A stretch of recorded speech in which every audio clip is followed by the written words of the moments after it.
অক্টোবরে স্থানীয় সরকার নির্বাচন না হলে ভোটার নিবন্ধনের সময় বাড়ানো হবে বলে জানিয়েছেন নির্বাচন কমিশনের সিনিয়র সচিব আক্তার আহমেদ। আজ ইসি সচিবালয়ে এক প্রেস ব্রিফিংয়ে তিনি জানান, স্থানীয় নির্বাচনের আইন পর্যালোচনা চলছে এবং সবকিছু ঠিক থাকলে আগামী সপ্তাহের মধ্যে আচরণ বিধির বিষয়ে সিদ্ধান্ত আসতে পারে।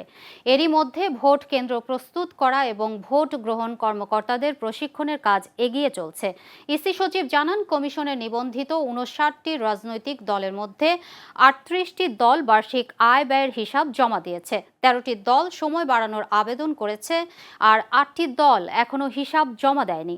এদিকে রাষ্ট্রপতি নির্বাচন নিয়ে সংসদ সচিবালয়ের সিদ্ধান্তের অপেক্ষায় রয়েছে নির্বাচন কমিশন। জানুয়ারি ফেব্রুয়ারি ব্যাপারটা না, ব্যাপারটা হচ্ছে যে আমরা একটা সীমারেখা ঠিক করে আমরা বলেছে যে আমরা প্রস্তুতি নিচ্ছি। আমি প্রস্তুতির দুটো পার্ট, মেনলি তিনটা পার্ট। একটা হচ্ছে যে আমার বিধিমালা আইন ৭৫ সম্পর্কিত, আর একটা হচ্ছে যে আমার ইকুইপমেন্ট রিলেটেড, আর একটা হচ্ছে যে আমার স্কিল রিলেটেড ট্রেনিং। তো আমরা আইন বিধি এটা বিষয়টা আমি বললাম যে আচরণ বিধিমালাটা যেটা আমাদের এখতিয়ারাধীন, এটা তো আমরা রেডি করেছি এবং এটা পাঠিয়ে দেবো।